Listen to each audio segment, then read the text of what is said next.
meeting to order. Can I get a roll call, please? Sure. Councilmember Gerard. Here. Councilmember Munson. Here. Councilmember Byström. Here. Councilmember Husnick. Here. And Mayor Bain. Here. All rise if you're able and join us for the Pledge of Allegiance. I pledge allegiance to the flag of the United States of America and to the republic for which it stands, one nation, under God, indivisible, with liberty and justice for all.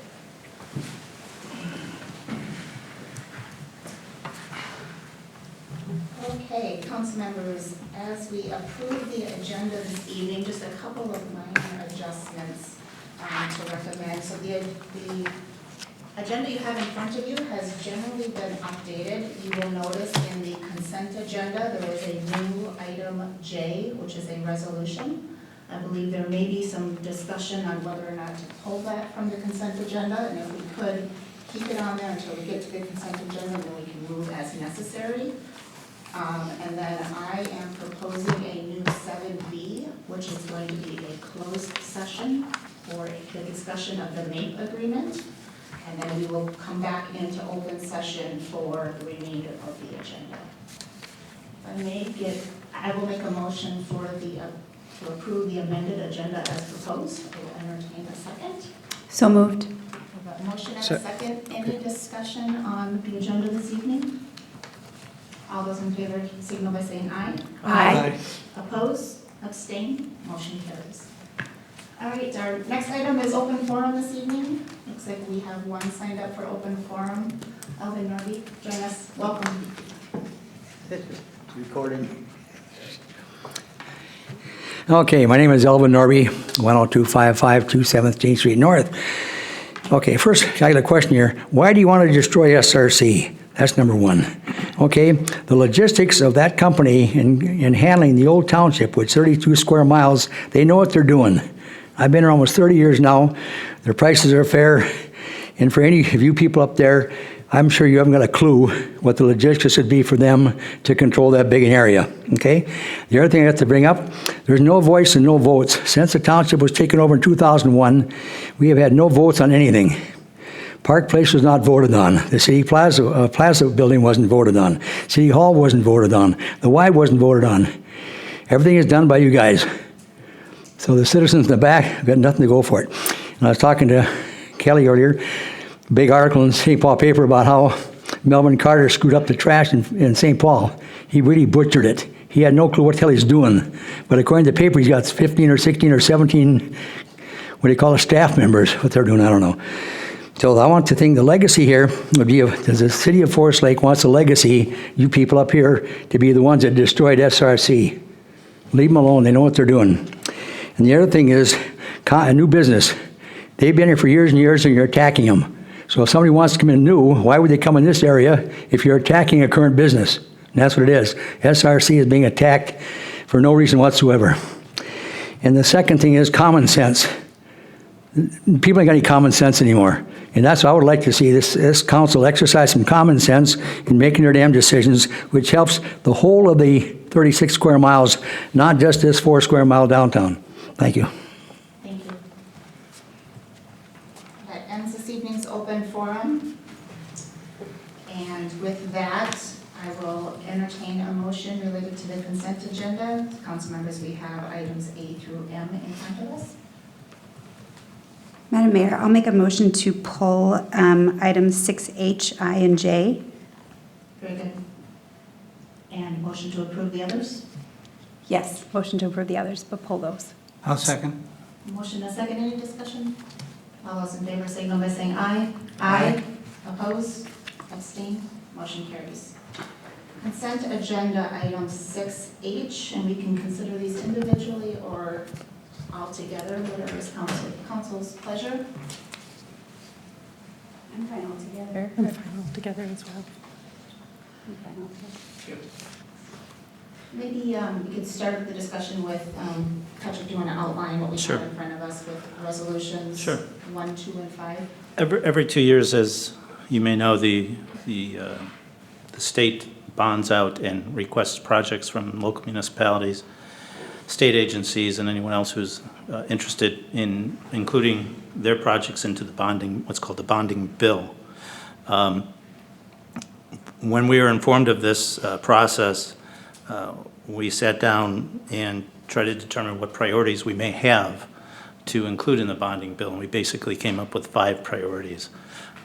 You'll see them here. One is North Shore Trail, one is the wastewater infrastructure requests, and one is a pedestrian bridge at 97 in Goodview. The other 2 were, now I got to remember what the other 2 were. Anyways, so Headwaters and Harrow Avenue, thank you. Headwaters, we proposed possibly putting water and sewer lines in there as an economic development tool, and Harrow's another public safety issue that we would hope to remedy. In order to narrow that down and increase our chances with the state, we narrowed that down to the 3 that are before you. The 3 that remain are in priority order would be the pedestrian overpass at Highway 97 in Goodview. That is in the area of a $3 million project. If that's a pedestrian safety, as you know, we had a fatality at that intersection, and it's close to the school, so we're hoping to avoid that happening again. We're going to ask the state for the full $3 million. The only downside that we can see is that we will own the bridge and have to maintain it in the long run. So with the other bridge out here, the state owns that and maintains it. We do some very minimal stuff, but if we put a new bridge, we will own it and have to maintain that bridge and inspect it every 2 years.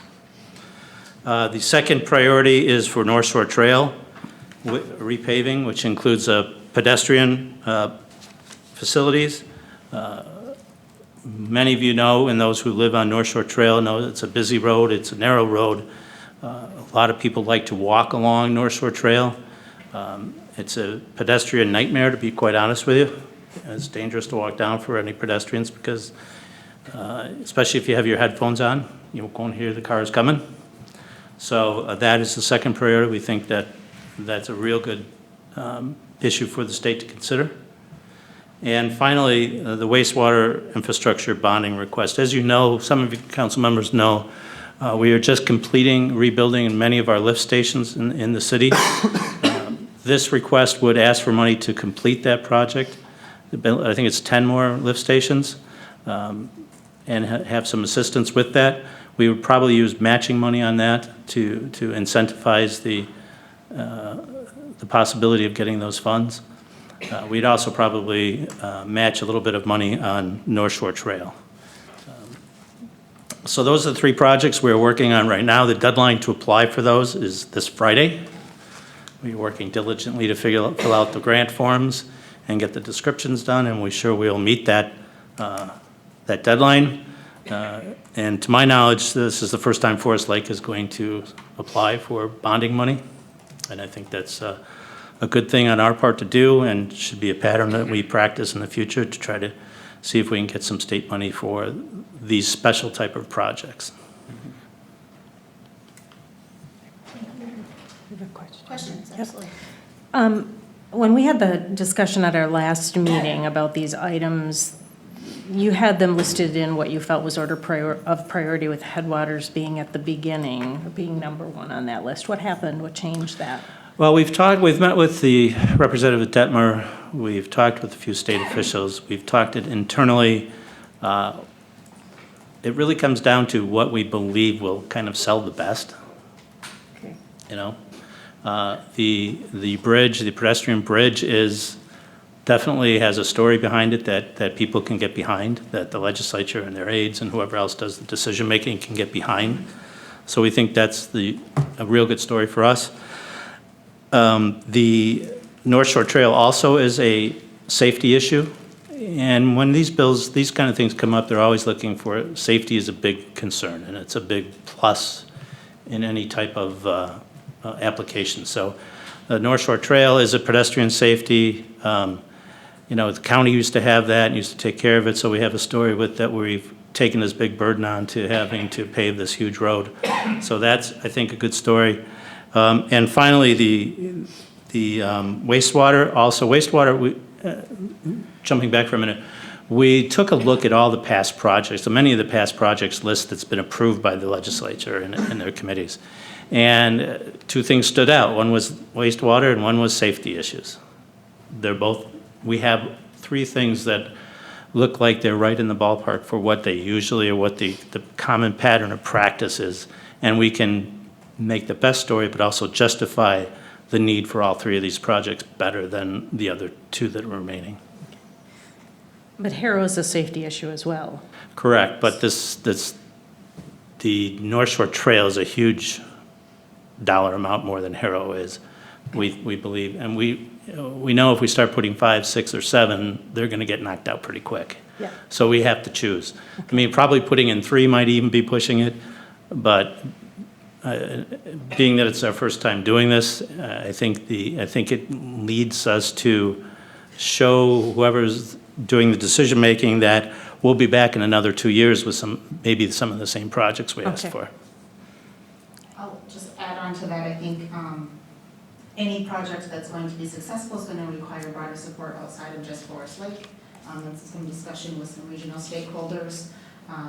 There was an urging of prioritization around Goodview 97, a little bit lesser on North Shore Trail, but those were certainly projects that were well recognizable, that had a compelling story. Not that some of the others aren't also important, but you're picking what is the best. And I would just also say that these would be net new dollars coming into the city that we have never received before. So let's go after our the projects that have the greatest chance of success. That helped to drive the reordering of the priorities you're seeing before you. Any other questions?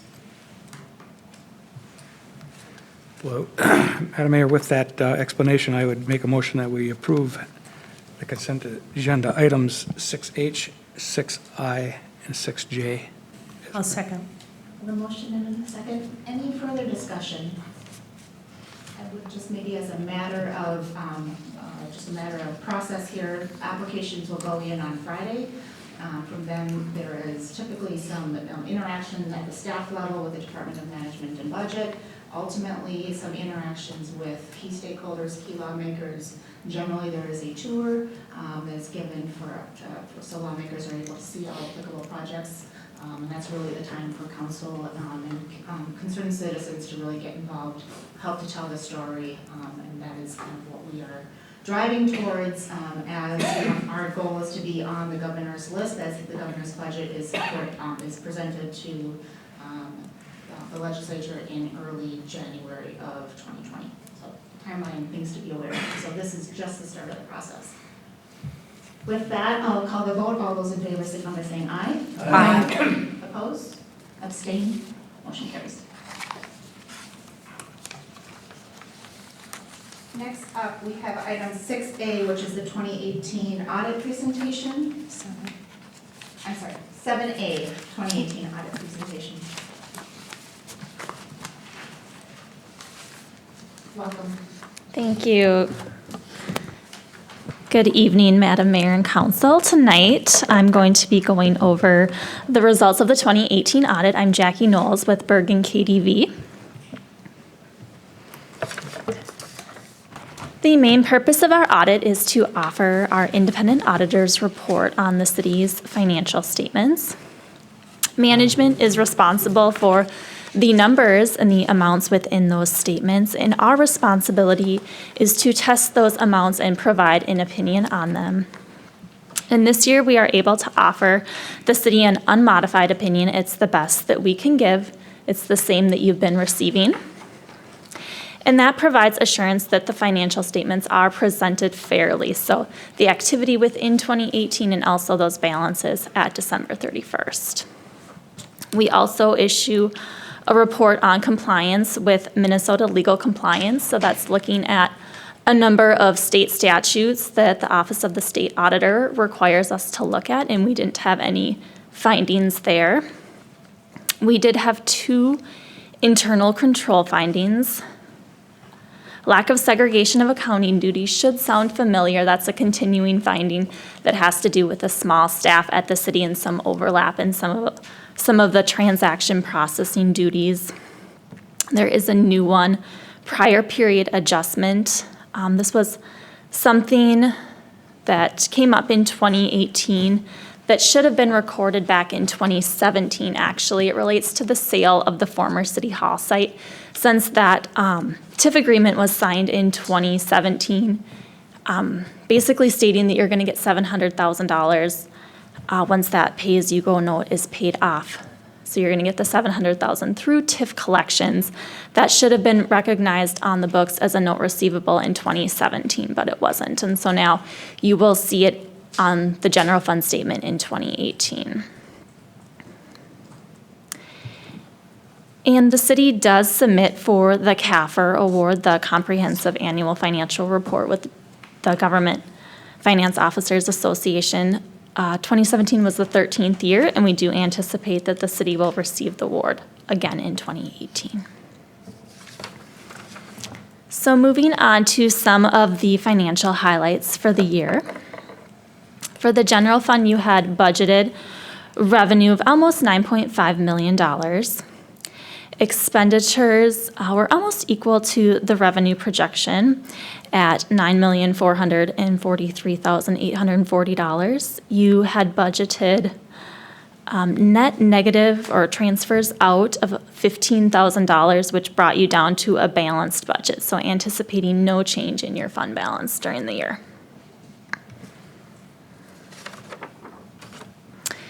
Your actual performance, actual revenue came in just shy of $10 million. So it was over the budgeted amount by about $504,000.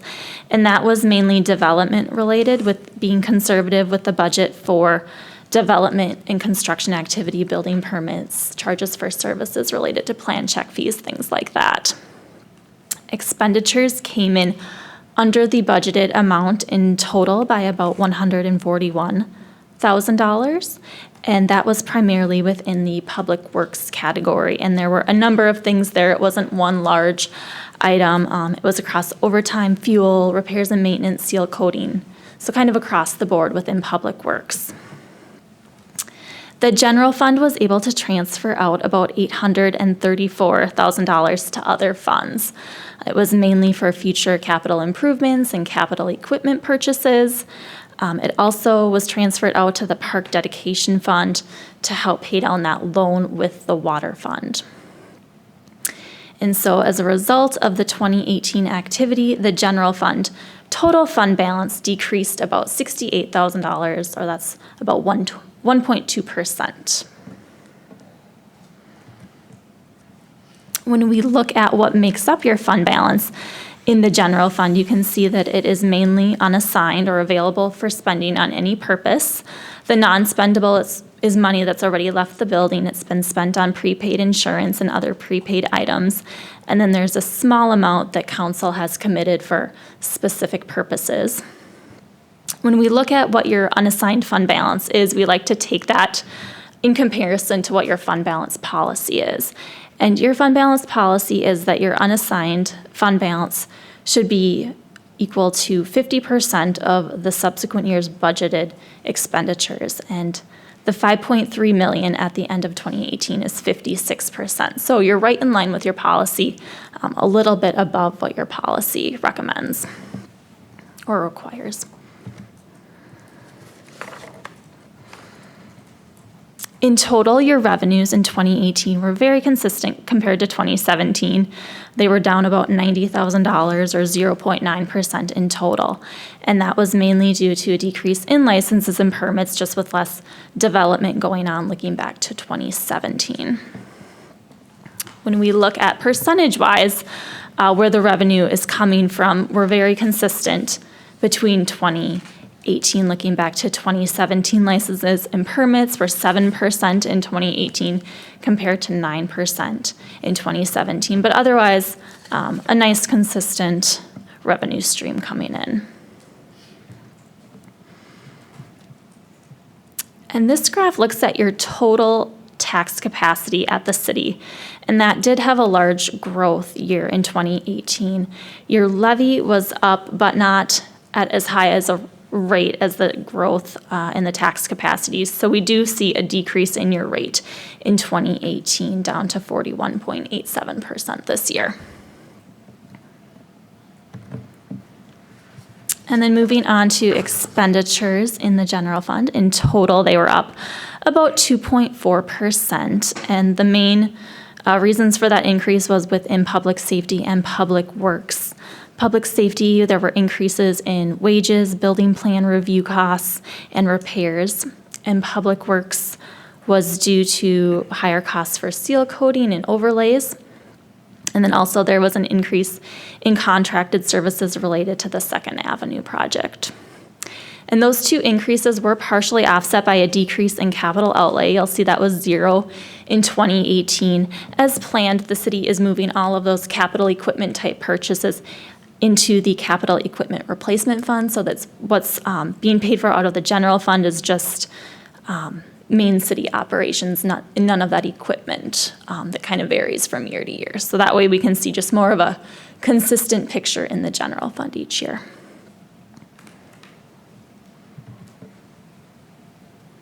And looking at percentage-wise spending, the biggest change here is no capital outlay. There was 4% in 2017.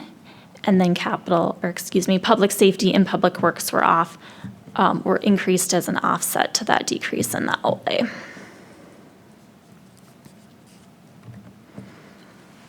And then looking at your water fund, operating revenues increased 8.6% this year with an increase in accounts and the amount of usage, and your operating expenditures were very consistent, just a 0.6% increase in 2018. So we saw operating income of just over $143,000 this year. So this fund is building reserves for future repairs and replacement. And in the sewer fund, both operating revenues and operating expenses were very consistent in 2018, looking back to 2017. Not a lot of change there. Operating income of about $366,000. So the sewer fund as well, putting away money in reserves for future repairs and replacement costs.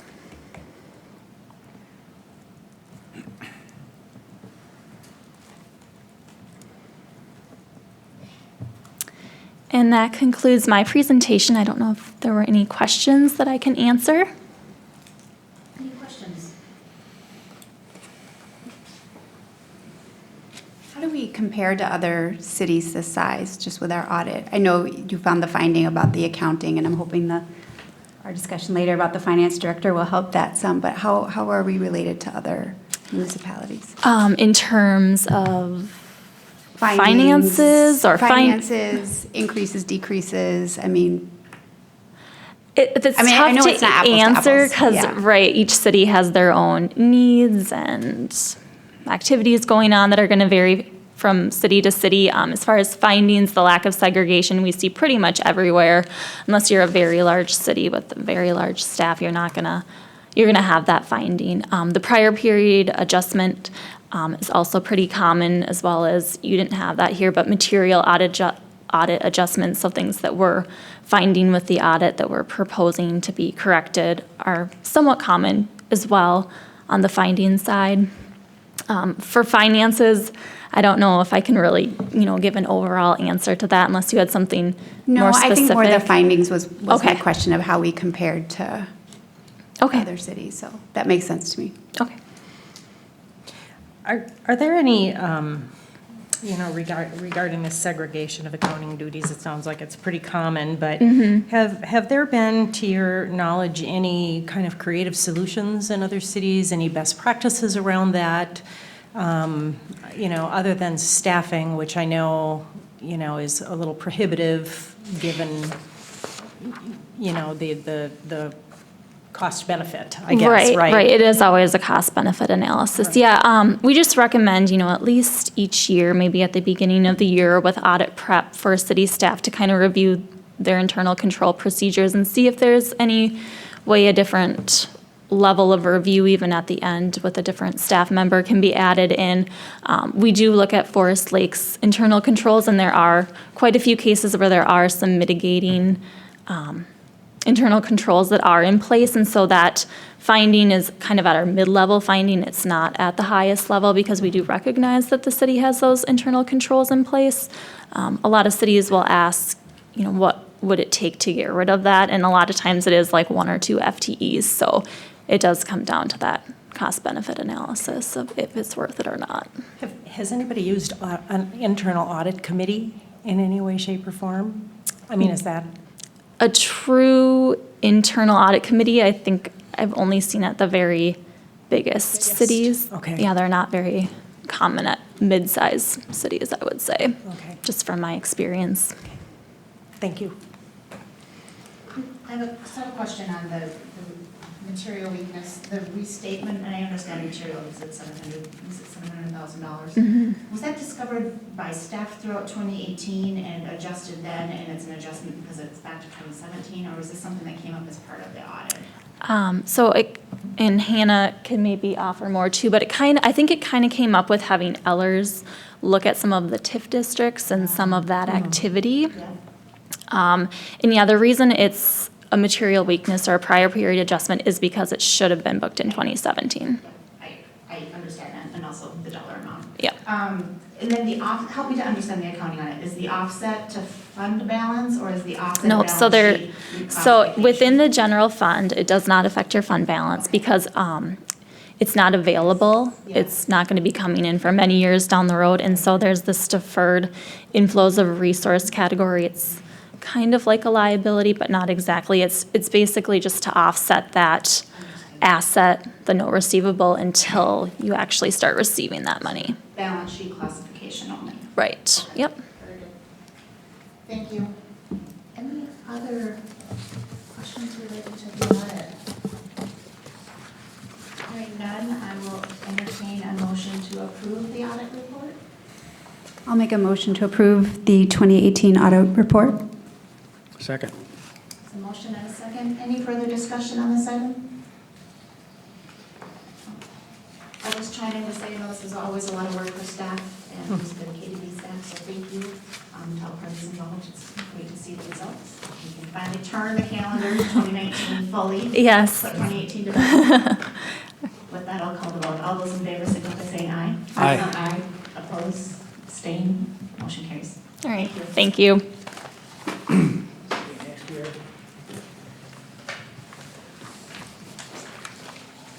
Next item is item 7B, which is proposed to be a closed session for the MAPE agreement. Madam Mayor, I move to close the meeting pursuant to Minnesota Statute Section 13D.03, Subdivision 1B, to consider strategy for labor negotiations, including negotiation strategies or developments or discussion and review of labor negotiation proposals conducted pursuant to Minnesota Statute Section 179A.01 to 179A.25 with the following unions: Minnesota Association of Professional Employees, representing the supervisors and department heads. The closed meeting will be held in the Forest Lake Room and will commence immediately. Once the closed meeting is completed, the City Council will reconvene the open meeting portion of tonight's City Council meeting in council chambers. Motion is made. Is there a second? Second. All those in favor, signify by saying aye. Aye. Opposed? And we'll go into closed session.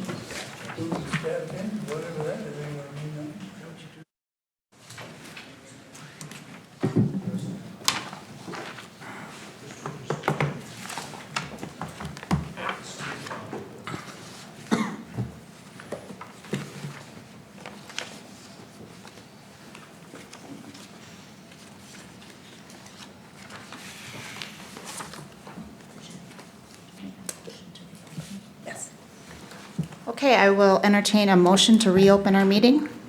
So moved. Oh, sorry. Second then. I have a motion and a second. Any discussion? All those in favor signal by saying aye. Aye. Aye. Oppose? We are reopened and moving on to our next agenda item, which is the new 7C, which is consideration and approval of the 2019-2021 MAPE labor agreement. And we could start with, Patrick, can you just give us an overview of the agreement as presented to council? Certainly will. The MAPE contract is with the professional employees of the city of Forest Lake, which contain the department heads, 3 department heads. We entered into negotiations for a renewal of the contract. The recommended contract is a 3-year contract, which gives us flexibility and stabilization of what we have to plan for in the future, so that's good. We're always looking for a longer-term contract. It anticipates a wage increase of 2% on retroactive to January 1st, a 2% increase on July 1st, which results in a 3% overall increase, and then a 2% January 1st of 2020, and a 1% on July of 2020, and 2021 also is a 2% increase on January 1st and a 1% on July 1st. So about an impact between $12,000 to $15,000 in the budget.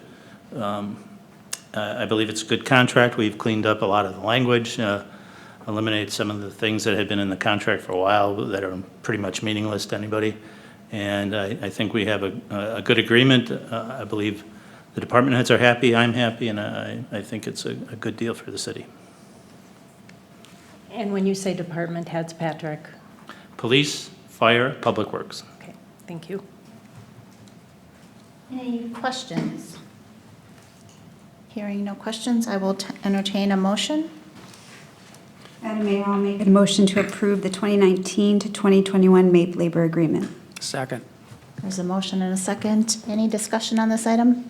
Madam Mayor, Absolutely. it just sounds like the city and MAPE were very professional, very courteous to each other, so I think it should just be recognized what a nice job you guys did, all coming together. Thank you.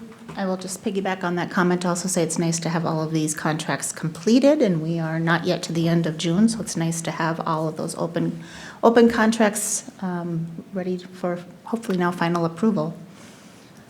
Not hearing any further discussion, I'll call the vote. All those in favor signal by saying aye. Aye. Aye. Oppose, abstain, motion carries. Moving on to the new item 7D, which is approval of staff changes. Patrick, this is you as well. Yes, in your packet, there's a memo regarding some staff changes that I am requesting for action tonight. The first, as you know, we talked in the past, earlier this year, about hiring a finance director full-time to replace the contractual finance director function that we have. We advertised and conducted interviews now during the week of May 13th, and I've made an offer of employment to Sandra Celine, who was formerly of the St. Louis Park Public Schools. If approved, she will begin her work on June 24th at a wage grade for a position grade of 19, and that span goes from $96,000 to $129,000. With starting salary, we've offered and accepted of $116,200. And hopefully this will work out. She's coming in with a lot of priorities to take a hold of, particularly the beginning the transition from our contractual finance people, AEM, to in-house. We have an upcoming absence in the accounts payable clerk that we'll need to in October, November, depending on when the baby comes. We'll have to try to figure out how to fill that. And she will be part of the team that reviews the much talked about today recycling RFP, garbage RFP. And then finally, she's walking in on the beginning of the budget process. So we'll be busy. I'm hoping that it'll work out. I think it's a good move for the city to have somebody in the house, that another professional, and one that department heads and myself can go to on a regular basis and just walk down the hall in our office every day of the week instead of just one day a week. Do you want to maybe give overviews of all three? I will do overviews. Perfect. The second one is, we've had discussions since I've came here about the airport and the need to manage that a little bit better. we own an airport, so we need to try to manage that the best way possible. I'm recommending that the assistant to the city manager be appointed the airport manager as well, and have that title changed to assistant city manager, airport manager, and that Dan, in this case, be responsible for that and coordinate whatever maintenance has to be done out there, whether that's through a contractual employee, a salaried employee, or whether that's a public works employee. I leave that to Dave and Dan to figure out the mechanics of that and what the best solution is there. I think it's important to have the airport committee still is an advisory committee. It's good to have somebody look over the management, the budget, and just the operations, work with MDOT to coordinate all of those things. So in addition to the airport manager, I'm also adding, clarifying the language as far as economic development goes, and having the now called assistant city manager basically become an economic development analyst. Have you seen the last few times, the last time we did the McCulloch property, we did a financial analysis, a market financial analysis to show if it was a good thing or a bad thing, if the numbers worked. That's a model we would like to use in the future. And with the Headwater study that we were engaging in, that's going to be a big part of the model, and also working with the energy people and the county to see if Headwaters is going to be a good place to have whatever it is. So I think we need somebody to sit down and do the number crunching and the analysis. So I want to strengthen those job description to include that. Not that I would not be involved in EDA, I'll still be with the EDA committee, but this is more of the financial side. Of course, in tandem with the new finance director, we'll be doing some of that, back and forth, hopefully. But I think it's a good idea to do that as well. So with that, we're increasing the salary from that from a grade 14, I believe it is. Change to a grade 14 from a grade 8 to reflect those new duties and new responsibilities. And finally, building inspector. I've been told, again, since I got here, that the building inspector, Tim, is pending retirement any day now. Well, I'm not sure what any day is.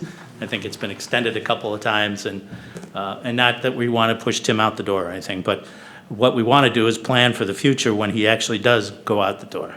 And what I'm suggesting at this point is that in order to make that transition easier, to advertise and hire a building inspector too as soon as we can, so that we can try to have some cross-training, some knowledge transfer, and things like that.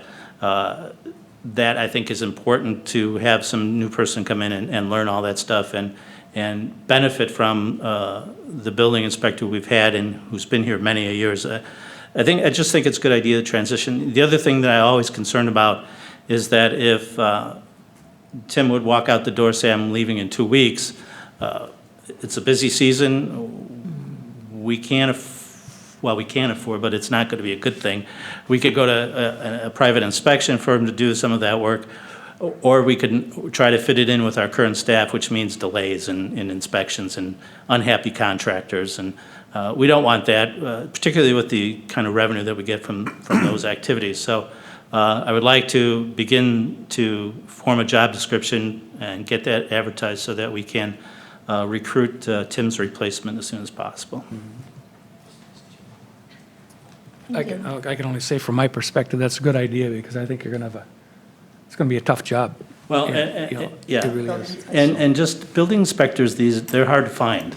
And, like I said, when we did the finance director, we may get a group of candidates and none may satisfy, and we may have to go back out again. And I want to make sure that we get the right person, and if it takes 1 or 2 or 3 recruitments, but again, we don't want to delay that so we get behind on inspections or have to bring in an outside firm, which costs a lot of money compared to what we can do it for. Questions, Patrick? Comments? Patrick, can you clarify that the new finance director is non-contract? Yes, the finance director based on the job description and the labor attorney's opinion, is not a contract, and will not be part of the department head labor union, because she will be involved in labor negotiations, financial situations, and all things that are confidential, which would exclude her from excludes her from being in a union by statute. And then I have a question on the shift for Dan. Yeah. It appears this is a little bit of a realignment of duties, but what's he giving up? What's being redeployed elsewhere? I don't think it's a realignment of duties. I think it's a recognition of what the duties are now and have been. Okay. Because, and Dan can speak, that he's been doing the airport since I've been here. He's been doing the economic analysis on the economic development fund since I've been here. He's our HR person. He's training our clerk. So this is just a realization of what he really does on a day-to-day basis, and really kind of puts it more on paper where it's recognized, formally recognized, particularly the airport. Not that, I don't know if Dan, I'll speak for Dan that he really wants the airport or not, but but it's really recognition of what we've done, what's been here since I've been here. Okay. It's a welcome change. That's helpful. Yes. It really is. And I just wanted, the comment I want to make about as far as the finance director, I mean, we've waited a long time to have a full-time finance director. The one we had was fantastic, and then to go to someone that was here basically 1 day a week didn't make a lot of sense to me. So I'm sure happy about this being the new norm, so. Okay. Any other questions or comments? I also will just chime in to say that it's great to see the finance director position. It is a full-time job, and so it's great to see that we're staffing it as a full-time job. And then also it's great to see the progression with the airport manager role, and to see that become more formalized. I think that has been a gap, and we've had lots of people that have pitched in over the years, but to have it be more formalized, and we have a point person at the city of here as our contact for the airport, I think is a great next step for us. And then building inspector and just being thoughtful of that succession plan is just smart management. So I'm in supportive of all three of these positions this evening. We'll entertain a motion, or? I would make a motion that we approve the staff changes as presented by Patrick Casey. I'll second. Motion and a second. Any further discussion? Hearing none, all those in favor signal by saying aye. Aye. Aye. Oppose? Abstain? Motion carries. Thank you. And next up, we have new item E, which is the resolution to accept a donation from the American Legion Auxiliary. I think this was Kathy's thing, so. Any donations are approved, or appreciated. I move adoption of Resolution 06-10-19-03, accepting a donation of $500 from the American Legion Auxiliary. I'll second it. Motion second. Any discussion? I'll just quickly point out it is specifically related to the Jaws of Life. Yep. And thank you to the American Legion Auxiliary. And we're grateful to accept the donation. Absolutely. All those in favor signal by saying aye. Aye. Oppose? Abstain? Motion carries. And next item is another donation, this time from the Forest Lake Fire Department Relief Association in the amount of $4,064. And this donation is for the purpose of 2 fire station lockers. I'd make a motion that we accept Resolution 06-10-19-04, the donation of $4,064 from the Forest Lake Fire Department Relief Association. I'll second. Motion and a second. Any discussion? And being grateful for the donation. Just another thank you. Absolutely. Yes. All those in favor signal by saying aye. Aye. Oppose? Motion carries. And our final item on the regular agenda this evening is item G, Ace Hardware invoices. Approve the Ace Hardware invoices. I'll second. Motion and a second. All those in favor signal by saying aye. Aye. Oppose? Abstain? Abstain. Motion carries. I don't believe we have any discussion-only items on the agenda this evening, so we will move on to staff updates. And Chief Peterson, why don't we start with you? Mayor and City Council members, good evening. I've got a few items for you today. The first one is we'll be posting for a police administrative assistant position in the next couple of days. This position will satisfy recommendations given by the police case study completed back in 2017 and 2018. This position will assist our current office staff in the areas of records management and disposition, evidence and property room, crime analysis, and assisting with other various duties at the front lobby. This position was approved by last year's City Council and approved in this year's budget. The second item I have for you is tomorrow is our 25th annual safety camp, which is going to be held here at the City Center. We have over 50 campers, and I just got an update. It's about 60 campers, and we have 20 junior counselors attending the two-day camp. We have many organizations and businesses that donate their time and money to make this a great two-day camp to teach kids about all kinds of safety. I wish I could name all of them, but I'll just publicly say thank you to all those organizations, businesses, and volunteers that make it happen. And a special thank you to the staff here that really make it happen when it comes to assisting, volunteering, and making sure it's a safe and a great event. And lastly, what I have for you is the July 4th celebration. The city is well on its way to planning this year's event. City staff will be meeting, or city staff have been meeting with each other to discuss the logistics for another great event.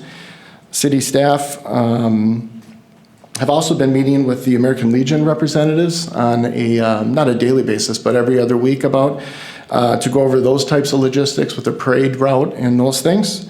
And a special thanks to City Administrator Patrick Casey, Fire Chief Val Newman, Public Works Director Dave Adams, and Parks Director Jamie Mushka, who have been putting in a ton of time with planning this event. And I think that's all I have for you, unless you have some questions for me. Any questions of Chief? Any updates on the vandalism? No, and I'm glad that you asked that because I forgot to note that down. Unfortunately, no. We have posted on our Facebook page, and we're trying to get the word out there that if anyone has any information in regards to who may have been involved, they can definitely stay anonymous if they want. They can contact me directly. They can contact any of our staff, City Administrator Patrick Casey or Dan Undum as well.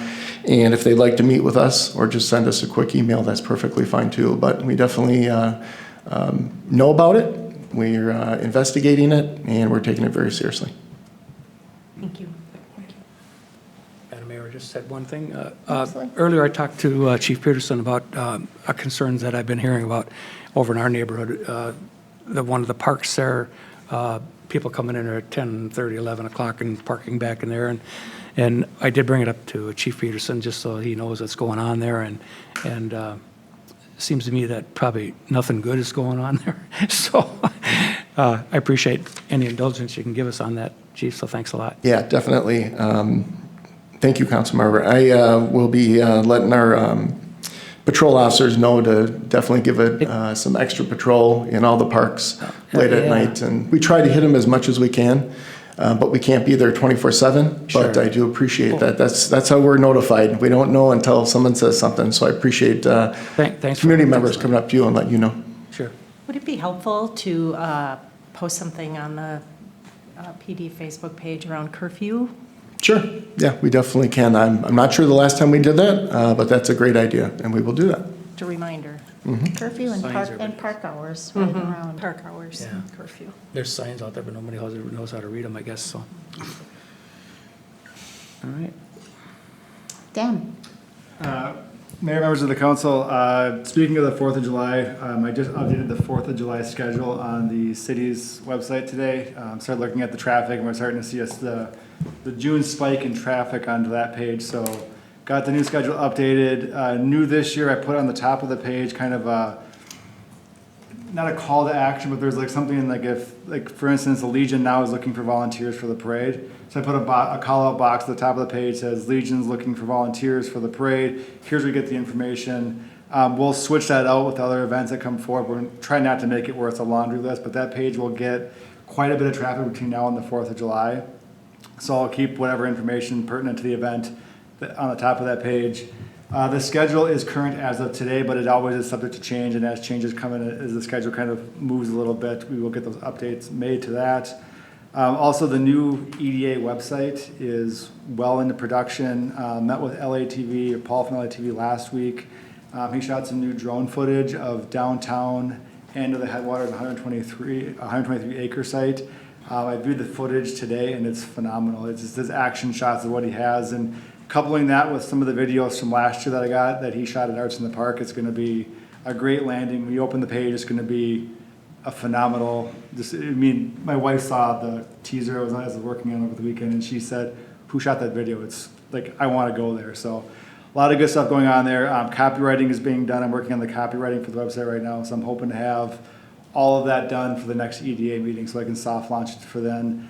And also met with Washington County's web developer. He gave a presentation at the last CDA meeting and got some back and forth in terms of a marketing plan for how we're going to market both websites, and also some tie-ins that I can tie the new EDA site back to the Washington County site. So there's going to be a duplication of stats stuff, so I don't have to update those. So those current Esri stats, which are the most current in terms of how Forest Lake is, the size and the shape and the population, will all be housed in a CDA website, so they'll automatically update there, so I can link back to them. So I got permission from that meeting to do that. So a lot of good stuff coming out on that website, so look for that to launch on, I believe it'll be soft launch on June 24th, and the website's investinforestlake.com. Did you say June 24th? Yeah, Monday from now, 2 weeks from now, June 24th. And that's EDA night, right? Yep.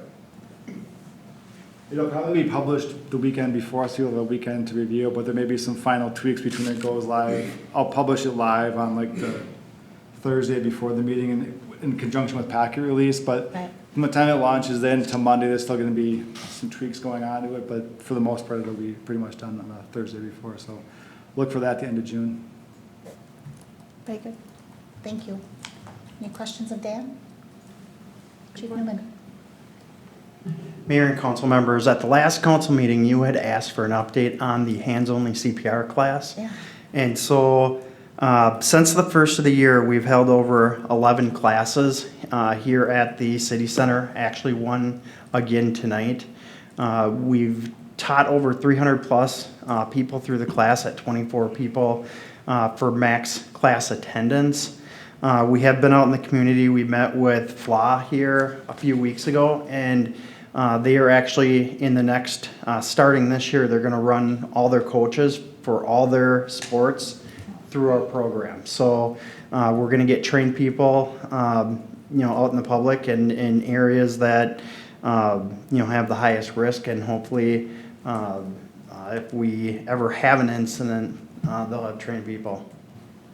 So Great. that's my update, unless you have questions for me. Thank you. Karen? None. Very good. Patrick? Yes, I have two things. I sent an email out today regarding strategic planning, that we have scheduled the kickoff for Wednesday, June 26th at 6 p.m. We are not going to have a plan commission meeting that night, so if there's a issue with that date, I need to know it as quick as we can. It'll be about 2 hours that we think will take, and we'll make dates for the rest of the schedule. Hopefully then actually give you some suggested dates for the rest of the process, so. And what time would it start? 6 o'clock. 6 o'clock. So again, if there's an issue with anyone, please let me know and we can try to change that, but that's what we're planning so far. The second thing is the refuse and recycling contract. Again,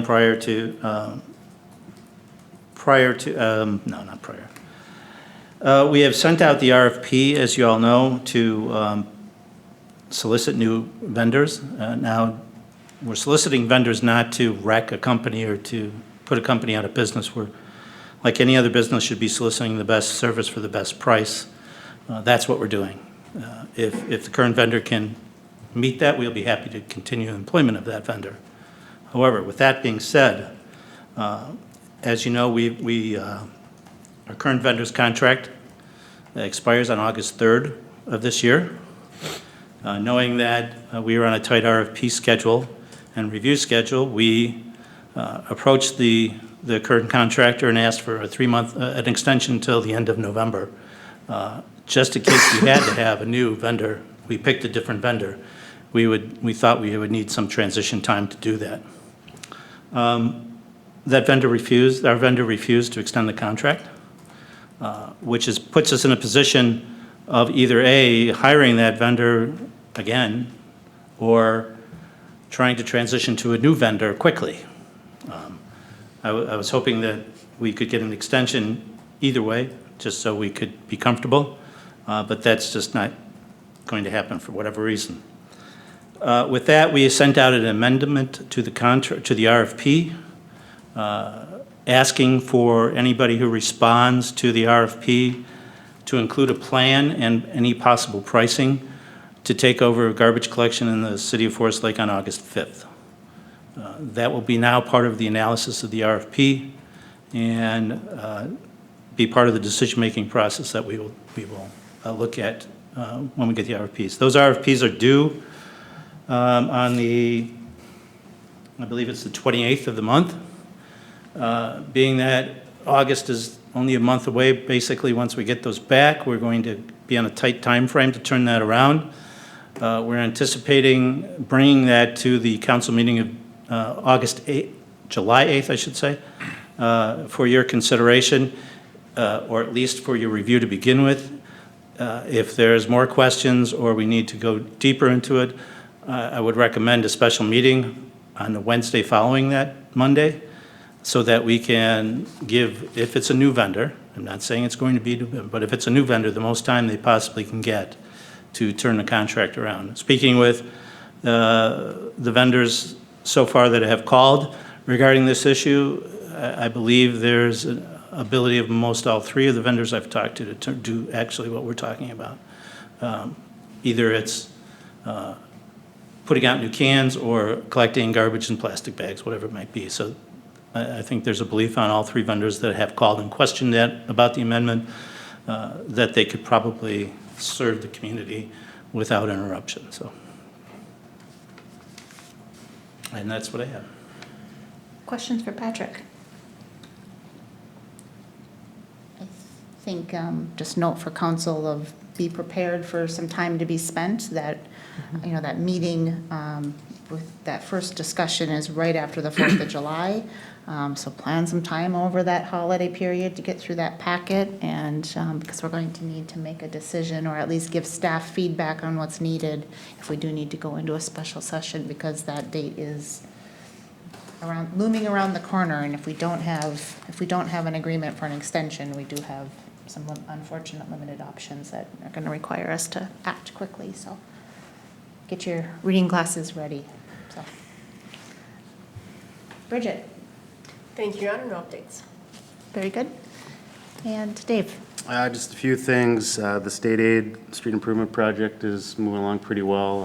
The contractor anticipates getting 11th paved tomorrow, so that would mean the base is on all three of those roads that were opened up. If you not remember, 11th Avenue will be open later on. You want to get those three done first. Perfect. If you drove by 2nd Avenue, looks like most of the flat work is done. Concrete sidewalks and all that, and restoration. I believe June 20th is their anticipated date to put the wear course on, and then the street would be opened up after that. So, What date? What goes in on the 20th? June 20th, the final lift. So they're going to put the second lift on there, so it'll actually be complete, striped, and all that, and ready for the 4th of July parade. So. And we're okay with that timeline of a parade of fire trucks literally down the street? Yep. Okay. Just hope it's not going to be 120 degrees out. That would be nice. Yes. But, so, Okay. I mean, it'll be somewhat fragile, but hopefully it'll hold up well. So. Okay. And then operationally, we have all of our seasonals now at Public Works, so we're more than double. So we have more seasonals than we have full-timers now, so we're gonna really start knocking some stuff off our list. So we'll see a lot of neon vests running around the towns. Yeah. Very good. That's all I have. Any questions for Dave? All right. Councilmember Gerard, let's start with you for council updates. I have no update. The planning commission meeting was canceled at the end of the month. I will not be here for the June 26th kickoff meeting. I encourage you to carry on without me. Okay, very good. Kelly? I attended the personnel meeting that we had on May 31st. I unfortunately missed the Rush Line meeting a couple weeks ago. And then I just wanted to say congratulations to all of the graduates this year from Forest Lake, North Lakes, and Leela. So hard to congratulate each individually. Very good. Kathy? Not much for me, just an update on the senior center. They are having their annual membership luncheon this Thursday. Very good. Thank you. I attended the school board meeting and the airport commission meeting. One happened on the 5th, the other one on the 6th. The school board, it's pretty nuts and bolts kind of thing. They talked about the bus drivers and bus aides agreement, the supervisor agreement, school bus leasing, the milk bid, nuts and bolts stuff. But really the big thing on this particular thing is that Larry Martini, their finance director out there, he won an award for the Minnesota Business Director Manager of the Year. So that, it's really, and so congratulations to him for minding the peanuts over there, And so they operate a large budget. It's about 8 to 10 times our budget. And so I'm happy to report that we have somebody watching it and doing a very good job, by the way. And then the airport commission meeting, there wasn't a whole lot that went on. We talked about some more, we're still looking for some funding that, just help with some routine maintenance and that kind of thing. Dan can kind of expand on that if we need to. But really what's happening is that the state ended up with a little extra money, and they were trying to encumber some of that before the end of the month, because we could still do it in 2019. So Silas, our engineer, is working on that and see if we can make that happen or not. That way the budget could stay in fiscal year 2019. Also, I brought up one thing that there's a group of us at least exploring the possibility of in another year, not this year, it can't be done this year, but in another year, perhaps on 4th of July, just prior to the fireworks or whatever, having an aerial display over the aerobatics display over the lake. Yes. Now, there's a whole bunch of questions that need to be answered about that thing, and so we're just in the very, very infant stages of working with this, with the feds and the police and county and fire department and council and airport commission. It has nothing to do with the airport commission. It's just a group that's trying to get this together. You have a captive audience. What you need is this big shoebox-shaped piece of air that the demonstration stays inside of, and we can't quite do that at the airport. We just don't quite have the room there. But over the lake, we have twice the room that we need there, providing we can get everybody to cooperate for 20 minutes. Yes. And all it means is we can't have a boat directly underneath them when they're doing this stuff. I don't know if you've ever seen one of these aerial demonstrations before, but they're unbelievable. And so I think it just goes hand in hand with the 4th of July celebration. And it's going to take some fundraising on our part, and which we're willing to do and to get involved in.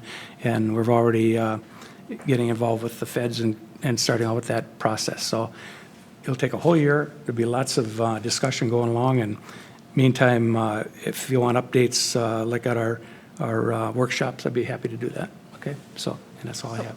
Did I hear you say you needed to also clear the boat space beneath the air that needed? Yeah, what it means is we'd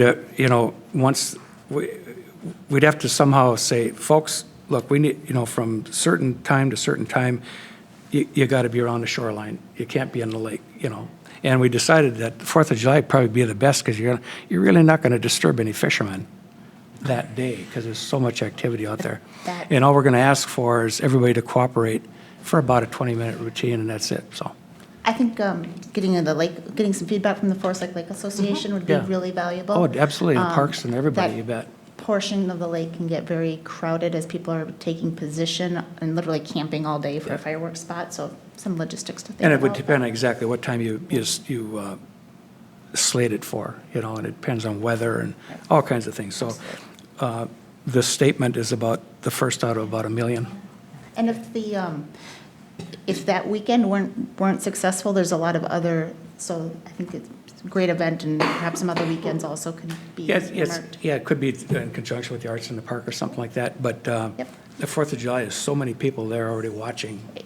you know, and what we're trying to do is, we're trying to promote general aviation, and I think it's a great way of doing it, and when there's people willing to do what they do, it ain't gonna be me, I'll tell you that, but the point is, they're to do what they're willing to do to demonstrate what is possible, and so, anyways, that's all I have. Thanks. I would echo the Lake Association. I would think they'd be a great mechanism for communication out too, to make There's no sure question about residents it. in Bowdoin No understand. question about it. Yes. I have a fairly quick update today. A lot of what I was going to talk about has been briefly discussed, or we already talked about in our meeting today. Did want to give a shout out and a thanks to the Downtown Beautification Group who got together today to do the planters. As you may remember from our last meeting, the EDA approved some funding for 6 large planters to go in downtown, and they are larger than I was expecting. They look great. They're beautiful. I'm excited to get those out onto the different locations within downtown. And also many thanks. So thank you for the volunteers who put that together and spearheaded it, and literally the elbow grease to get the plants in the planters, and then also to Lakes Floral, who I believe donated the materials and the plants at cost. So that was terrific. We had a personnel committee meeting, and the outcomes of all of that were on tonight's agenda. Also want to thank Representative Detmer, who has spent some time with staff over this last week as we consider and have conversations related to the 2020 bonding bill request. We've also had some communications with Senator Housley and have time reserved with her and staff at the end of this month to loop her in, and we've sent her some initial documentation as well. So thank you to both of those parties. Those will be key for us as we pursue those bonding requests. And then thank you to everybody who's working so hard on all of the 4th of July activities. It's always a great event in Forest Lake, so we're all looking forward to that. That being said, and that being the end of our agenda, I will entertain a motion to adjourn. A motion to adjourn. Second. Motion and a second. All those in favor signal by saying aye. Aye. Oppose, and we're adjourned.